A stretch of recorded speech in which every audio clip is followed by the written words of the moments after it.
नमस्कार दोस्तों, आप सभी का स्वागत है शैतान वाजा हॉरर चैनल पर। इस चैनल पर मैं आपके साथ ऐसे पैरानॉर्मल इंसिडेंट्स और एक्टिविटीज शेयर करता हूं जो हमारे फॉलोअर्स और सब्सक्राइबर्स ने खुद अनुभव की है। अगर आपके साथ भी कभी कोई पैरानॉर्मल घटना हुई हो तो आप उसे रिकॉर्ड करके हमें भेज सकते हैं। मैं शैतान वाजा हॉरर उसे अपनी आवाज में नरेट करूंगा। दोस्तों, मेरा नाम राम प्यारे है।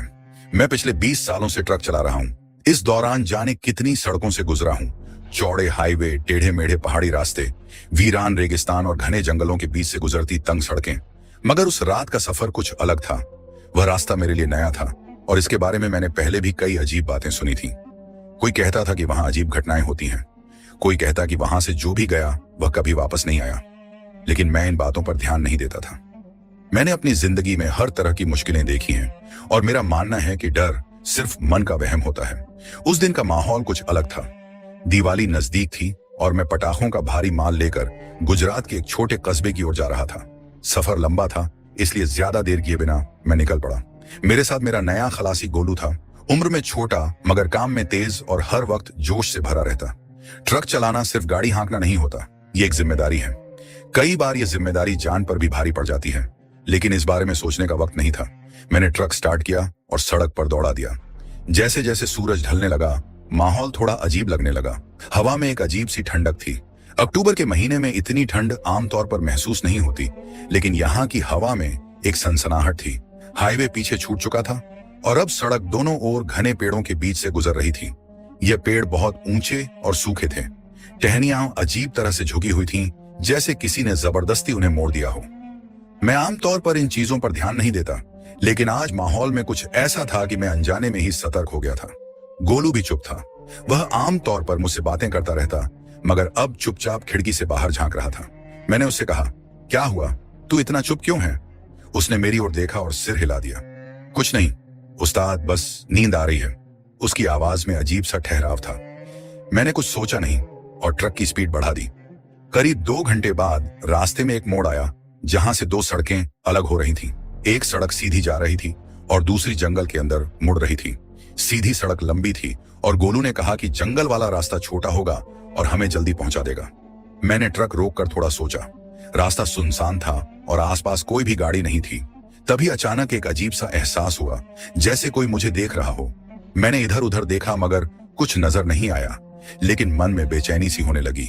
फिर मैंने सोचा कि शायद सफर की थकान की वजह से ऐसा लग रहा है। मैंने ट्रक जंगल के रास्ते पर मोड़ लिया। जैसे ही मैंने ट्रक उस रास्ते पर डाला, हवा और ठंडी हो गई। अजीब सी खामोशी थी। लग रहा था जैसे आसपास की हर चीज हमें देख रही हो। पेड़ और ज्यादा ऊंचे और डरावने लग रहे थे और हवा में कुछ अजीब सी गंध थी। मगर मैंने इस पर ज्यादा ध्यान नहीं दिया और ट्रक आगे बढ़ाता रहा। करीब आधे घंटे बाद गोलू ने मुझसे कहा, उस्ताद, ये जगह कुछ अजीब लग रही है। मैंने कहा, तुझे भी ऐसा लग रहा है? तो वह बोला, हाँ, ये जगह बहुत अजीब है। मैं कुछ बोलता उससे पहले ही अचानक हमारे सामने सड़क के किनारे एक बूढ़ी औरत दिखाई दी। वह बिना हिले डुले खड़ी थी और सीधे हमारी ओर देख रही थी।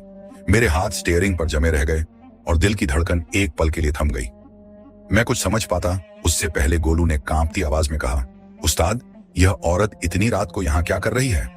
मुझे खुद इसका जवाब नहीं पता था, मगर इतना जरूर समझ आ गया था कि यह सफर अब पहले जैसा नहीं रहने वाला था। ट्रक की हेडलाइट की रोशनी उस बूढ़ी औरत के चेहरे पर पड़ रही थी, मगर उसने अपनी पलकें तक नहीं झपकाई। वह बिना हिले डुले सड़क के किनारे खड़ी थी और उसकी निगाहें सीधी हमारी तरफ थीं। ऐसा लग रहा था जैसे वह न हमें रोक रही थी न जाने दे रही थी, बस खड़े खड़े घूर रही थी। गोलू ने धीमी आवाज में कहा, उस्ताद, ये कौन है? इतनी रात को यहाँ अकेली क्या कर रही है? उसकी आवाज में घबराहट साफ थी। मैंने भी सोचा कि इस वीराने में कोई औरत इतनी रात को अकेली कैसे खड़ी हो सकती है, मगर फिर मैंने अपने दिमाग को झटका दिया। कई बार रास्तों में ऐसे लोग मिल जाते हैं जिनकी गाड़ी खराब हो जाती है या कोई मजबूरी होती है। मैंने ट्रक की स्पीड धीमी की और करीब पहुंचकर खिड़की से सिर बाहर निकाला। माई, कहाँ जाना है? मैंने पूछा। वह औरत बिल्कुल चुप रही। उसने मेरी ओर देखा भी नहीं, बस उसी तरह सीधे आगे देखती रही जैसे हम उसके लिए वहां थे ही नहीं। मैंने दोबारा पूछा, अम्मा, कहाँ जाना है? इस बार भी कोई जवाब नहीं आया, लेकिन मैंने महसूस किया कि उसकी आंखें एकदम पत्थर जैसी थीं। उनमें कोई भाव नहीं था, कोई हरकत नहीं। गोलू मेरी ओर देख रहा था। मैंने कहा, शायद यह बाहरी हो या बोल नहीं सकती, फिर भी इस वीराने में इसे अकेला छोड़ना ठीक नहीं। हमने कई बार सुना था कि जंगलों में डाकू या बदमाश ऐसे ही किसी को लिफ्ट लेने के लिए छोड़ देते हैं, फिर हमला कर देते हैं। मगर इस औरत की उम्र इतनी थी कि मुझे यकीन नहीं हुआ कि यह किसी जाल का हिस्सा हो सकती है। मैंने ट्रक का दरवाजा खोला और नीचे उतरा। जैसे ही मैंने जमीन पर पैर रखा, हवा का एक ठंडा झोंका आया और पूरा माहौल एकदम भारी हो गया। ऐसा लगा जैसे अचानक कोई अदृश्य चीज हमें घेर रही हो। लेकिन मैंने खुद को संभाला और उसके पास जाकर फिर पूछा, माई, कहां जाना है? इस बार वह धीरे धीरे मेरी ओर मुड़ी। उसकी चाल बहुत ही धीमी और अजीब थी, जैसे उसके शरीर में जान ही ना हो। जब उसने मेरी तरफ देखा तो मैं एक पल के लिए वहीं जम गया। उसकी आंखें अंधेरे में चमक रही थीं और उसका चेहरा इतना सफेद था कि लग रहा था जैसे खून की एक बूंद भी उसके जिस्म में नहीं बची। फिर उसने अपने सूखे और फटे होठों को थोड़ा हिलाया और बहुत धीमी फुसफुसाती आवाज में कहा, बेटा, मुझे आगे वाले गांव तक छोड़ दोगे? उसकी आवाज में कुछ ऐसा था जिसने मेरी रूह तक को जमा दिया। बहुत हल्की मगर बहुत भारी और कहीं दूर से आती हुई जैसी आवाज थी। गोलू ने फौरन मना कर दिया, उस्ताद, इसको मत बिठाइए, हमें आगे निकल जाना चाहिए। लेकिन मुझे यह सही नहीं लगा। इतनी बूढ़ी औरत को इस तरह अकेला छोड़ना ठीक नहीं था। मैंने ट्रक का दरवाजा खोला और कहा, माई, चढ़ जाओ। वह औरत बिना कुछ बोले धीरे धीरे ट्रक की ओर बढ़ी। उसके चलने का अंदाज बहुत ही अजीब था, जैसे उसके पैर जमीन पर खिसक रहे हों। मैंने उसकी इस हरकत को झटका दिया और केबिन में बैठ गया। वह भी बड़ी मुश्किल से चढ़कर अंदर आ गई और हमारे बीच वाली सीट पर बैठ गई। ट्रक फिर चल पड़ा, मगर माहौल अब पहले जैसा नहीं था। न मैं कुछ बोल रहा था, न गोलू। वह औरत भी चुपचाप बैठी थी। ट्रक की हेडलाइट सामने सड़क पर पड़ रही थी और हवा में अब एक अजीब सी गंध आने लगी थी। मैं सोच रहा था कि यह सिर्फ मेरा वहम है या सच में कुछ गड़बड़ थी। कुछ मिनटों बाद मैंने शीशे से देखा तो वह औरत हल्के हल्के हिल रही थी, जैसे कुछ बड़बड़ा रही हो, मगर उसकी आवाज इतनी धीमी थी कि साफ सुनाई नहीं दे रही थी। मैंने सोचा कि यह बूढ़ी है, थकी हुई होगी, इसलिए अपने आप से बात कर रही होगी।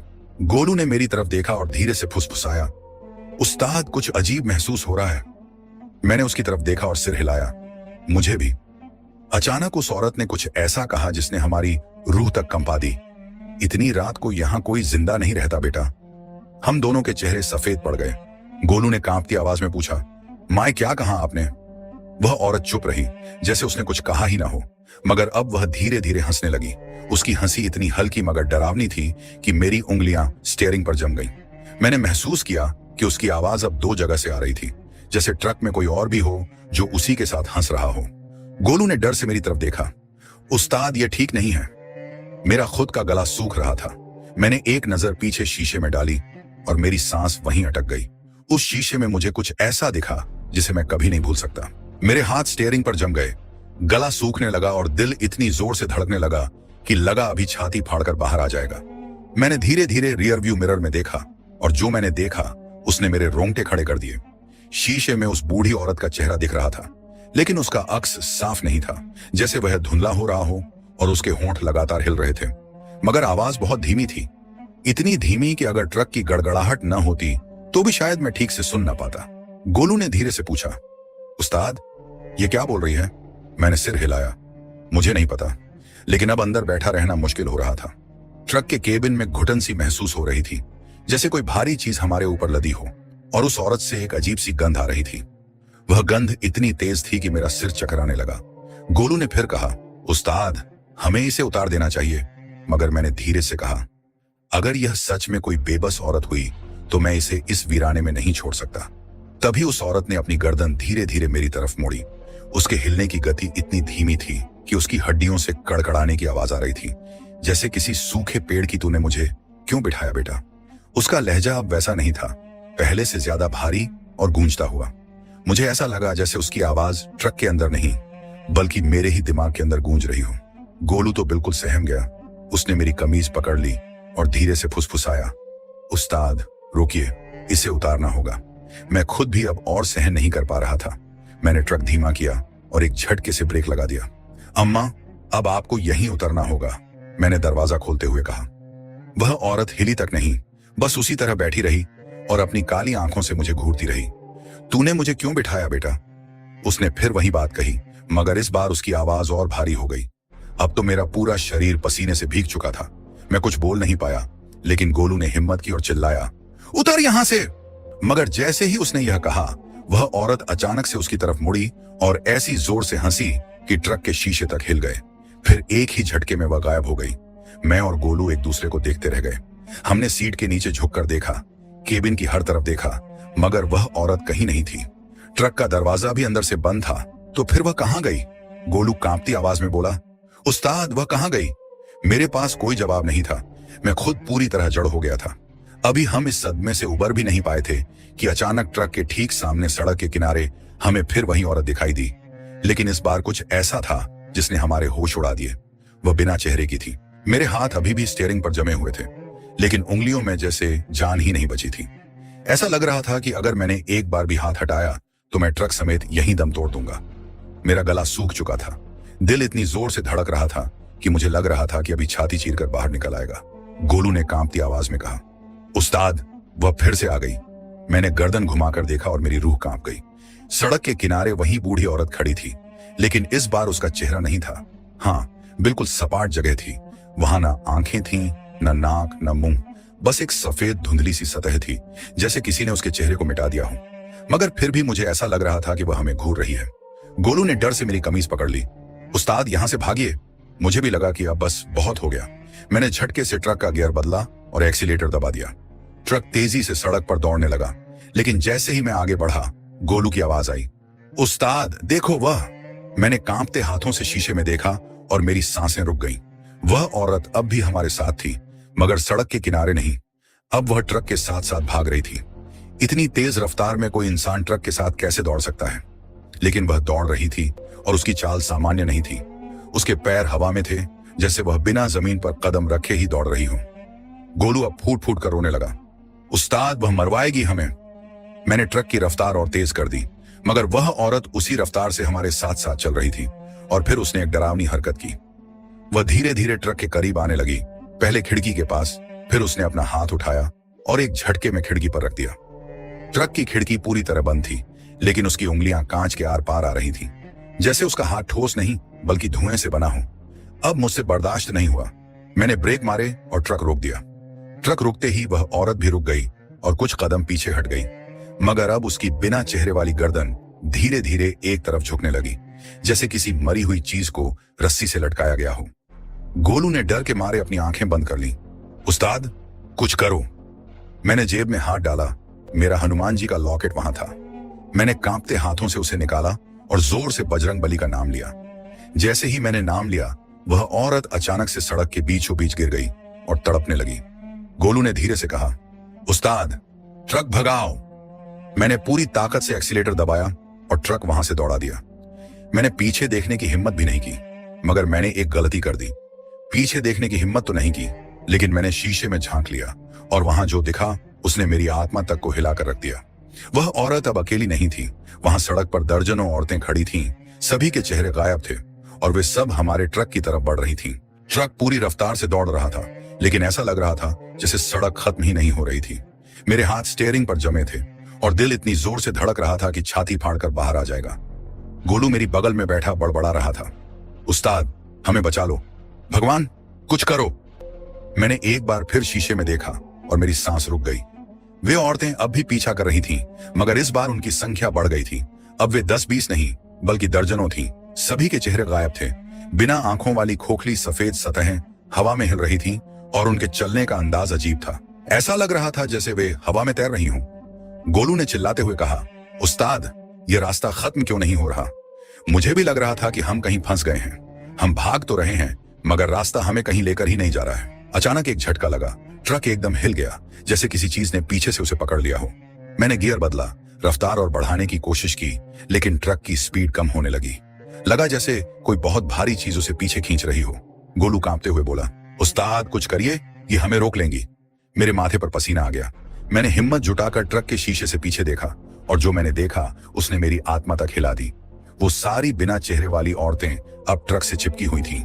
कोई ट्रक के पिछले हिस्से से लटकी हुई थी, कोई दरवाजे पर हाथ मार रही थी और कोई ऊपर केबिन पर चढ़ने की कोशिश कर रही थी।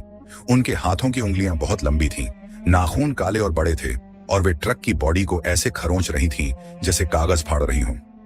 गोलू ने डर से मेरी कमीज खींची। उस्ताद ये ट्रक रोक दें। मैंने उसे झटक दिया।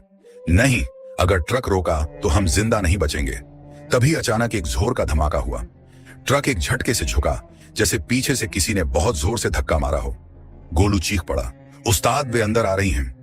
मैंने देखा ट्रक का दरवाजा हिल रहा था, जैसे किसी ने बाहर से उसे खोलने की कोशिश की हो।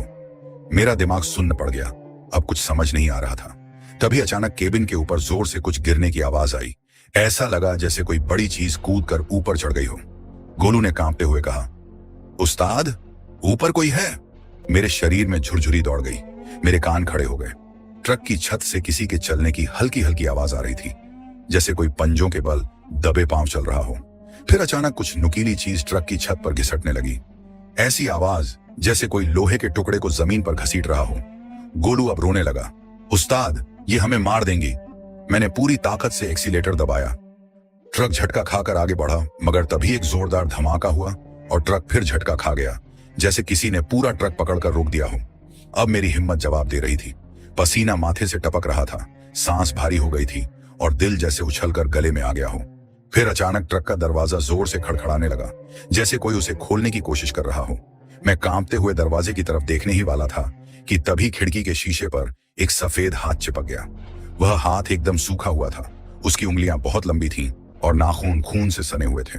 अब मुझसे बर्दाश्त नहीं हुआ, मैं जोर से चिल्लाया और ट्रक का हॉर्न बजा दिया। हॉर्न की आवाज गूंजते ही ट्रक के चारों ओर खड़खड़ाहट तेज हो गई। फिर अचानक सब कुछ शांत हो गया, मगर यह शांति किसी तूफान के आने से पहले की शांति थी। मैंने धीरे से शीशे में झांका और जो मैंने देखा उसने मेरी रूह तक जमा दी। ट्रक के ठीक सामने वहीं बिना चेहरे वाली औरत खड़ी थी, मगर अब उसके साथ और भी परछाइयां थीं जो धीरे धीरे हमारी तरफ बढ़ रही थीं। गोलू सुबकते हुए बोला, उस्ताद, अब क्या करेंगे? मैं खुद भी नहीं जानता था कि अब हम कैसे बचेंगे, मगर इतना यकीन था कि अगर यहाँ एक पल भी रुके तो जिंदा नहीं बचेंगे। ट्रक के ठीक सामने वही बिना चेहरे वाली औरत खड़ी थी, मगर अब उसके साथ और भी परछाइयां थीं जो धीरे धीरे हमारी तरफ बढ़ रही थीं। उनकी चाल अजीब थी, जैसे उनके पैरों में हड्डियां ही न हों। वे हवा में तैर रही थीं, मगर उनकी रफ्तार बढ़ रही थी।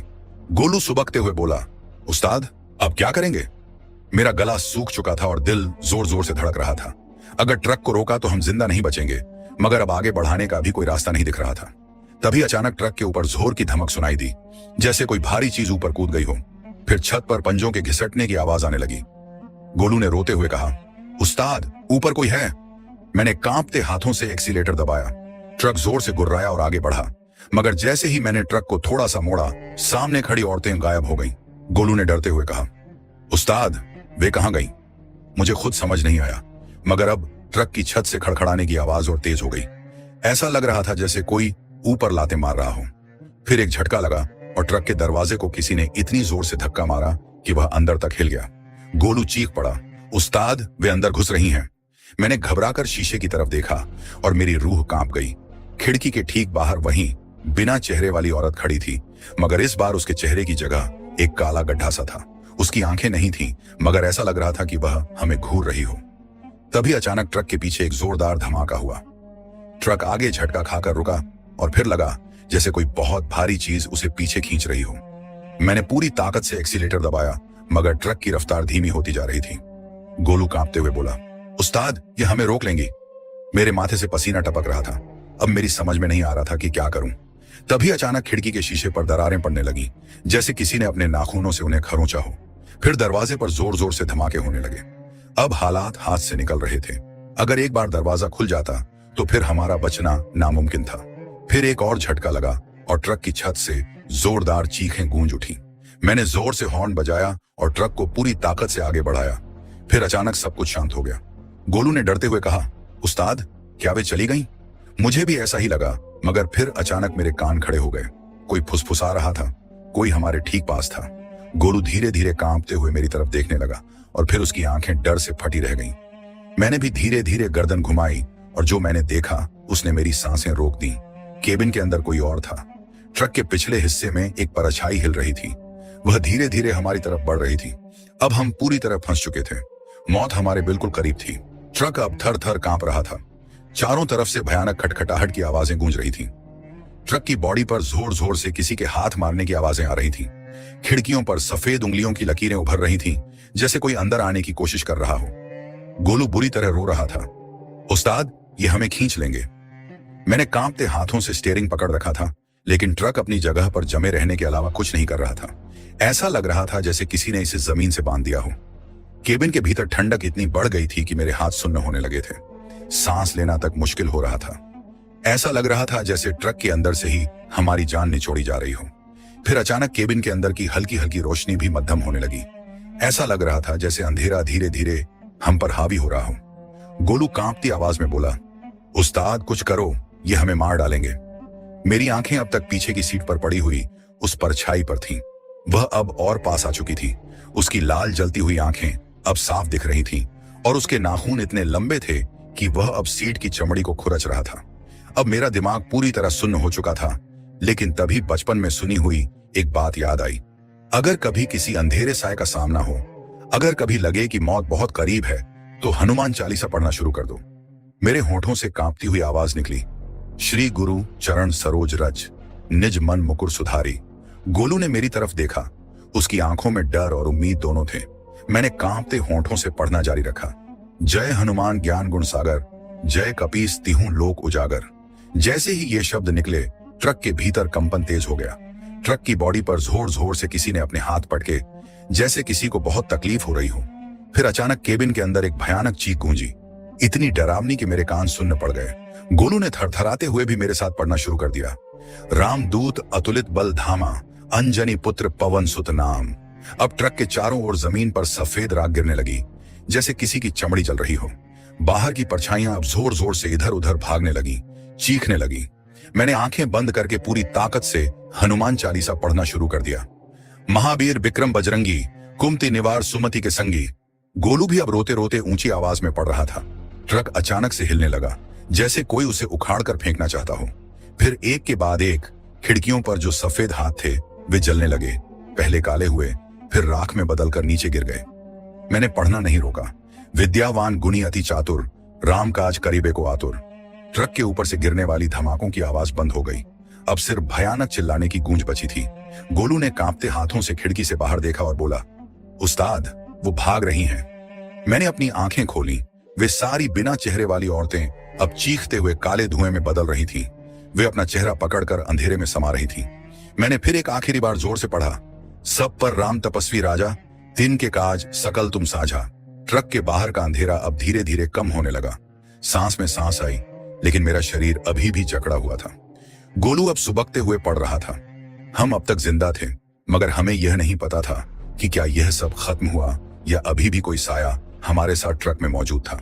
ट्रक अब जंगल से निकलकर खुले रास्ते पर आ चुका था, मगर मेरे भीतर का डर अब भी जिंदा था। ऐसा लग रहा था जैसे हमारे पीछे अब भी कोई साया बना हुआ हो। गोलू के हाथ पैर ठंडे पड़ चुके थे और वह बार बार पीछे मुड़कर देख रहा था। ढाबा सामने आते ही मैंने ट्रक रोक दिया। यह जगह ज्यादा बड़ी नहीं थी, मगर जलती हुई लालटेन और कुछ ट्रकों को देखकर यकीन हुआ कि यहाँ लोग मौजूद हैं। हम दोनों ट्रक से उतरे और अंदर जाकर एक कोने में बैठ गए। ढाबे में बैठे कुछ लोगों ने हमें अजीब नजरों से देखा। शायद हमारी हालत देखकर समझ गए थे कि कुछ गड़बड़ हुई है। थोड़ी देर बाद एक बूढ़ा आदमी, जो शायद ढाबे का मालिक था, हमारे पास आया। उसने हमें ऊपर से नीचे तक गौर से देखा और फिर पूछा, कहां से आ रहे हो?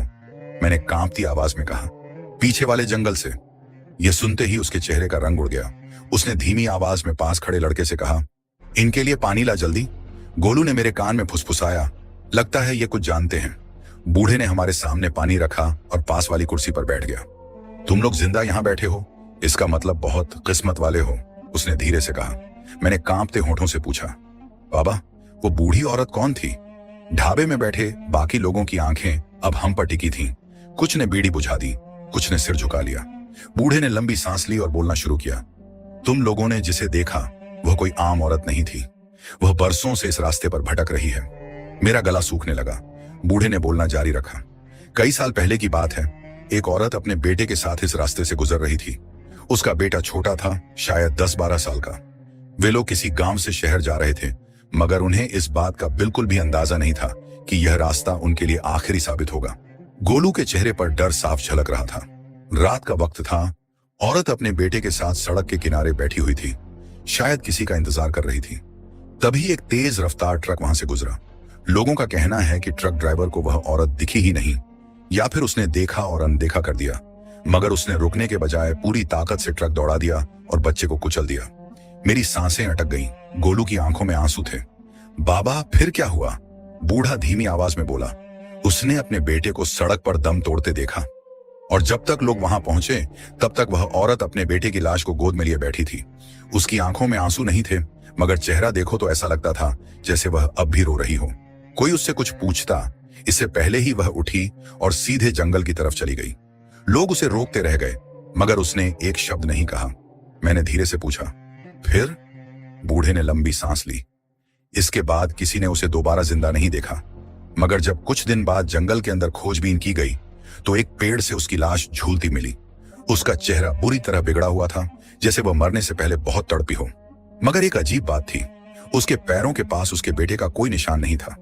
गोलू ने कांपते हुए कहा, मतलब? बूढ़े की आवाज अब और भी डरावनी हो गई। मतलब कि किसी ने उसके बेटे की लाश नहीं देखी। कुछ लोगों का कहना था कि वह औरत अपने बेटे की लाश लेकर गई थी और मरने के बाद भी उसे अपने साथ रखे हुए थी। और कुछ लोग कहते हैं कि उसने आत्महत्या नहीं की, बल्कि उसे किसी ने वहां फांसी पर लटका दिया था। ढाबे में सन्नाटा छा गया। मेरे हाथ अब भी कांप रहे थे। लेकिन वो अब भी भटक क्यों रही है? बूढ़े ने एक अजीब सी हंसी हंसते हुए कहा, क्योंकि उसकी आत्मा अब भी अपने बेटे को ढूंढ रही है। गोलू के चेहरे पर डर साफ था। बूढ़े ने आगे कहा, अब वो हर ट्रक वाले को अपना कातिल समझती है। जब भी कोई अकेला ट्रक गुजरता है वह उसे रोकने की कोशिश करती है। उसे लगता है कि ट्रक में उसका बेटा बैठा होगा। जो ट्रक रुक जाता है वह उसकी तलाश करने अंदर आ जाती है, मगर अगर उसे उसका बेटा नहीं मिलता। बूढ़ा अचानक चुप हो गया। गोलू ने कांपती आवाज में कहा, फिर क्या होता है? बूढ़े ने धीरे से कहा, तो वह उस ड्राइवर को अपने साथ ले जाती है। अब मेरे पूरे शरीर में झुरझुरी दौड़ गई। तुम लोग किस्मत वाले हो कि जिंदा लौट आए, बूढ़े ने कहा। अब इस रास्ते पर कभी मत जाना, और हाँ, अगर कभी रात में ट्रक चलाना पड़े तो किसी भी अकेली औरत को लिफ्ट मत देना। गोलू अब भी सुबक रहा था। उस्ताद, अब हम ट्रक नहीं चलाएंगे। मैंने उसकी तरफ देखा। कुछ हफ्तों तक तो हमने वाकई ट्रक चलाना बंद कर दिया, मगर जिंदगी की मजबूरियां हमें वापस इस धंधे में खींच लाई। लेकिन अब हमने एक फैसला कर लिया था, अब से हम सिर्फ दिन में ट्रक चलाएंगे, कभी भी रात को सफर नहीं करेंगे। क्योंकि उस रात हमने जो देखा वह कोई सपना नहीं था, वह एक सच्चाई थी जिसे याद करके आज भी रूह कांप जाती है। दोस्तों, यह कहानी यही खत्म हुई। अगर आपको यह कहानी पसंद आई हो तो वीडियो को लाइक और चैनल को सब्सक्राइब करें।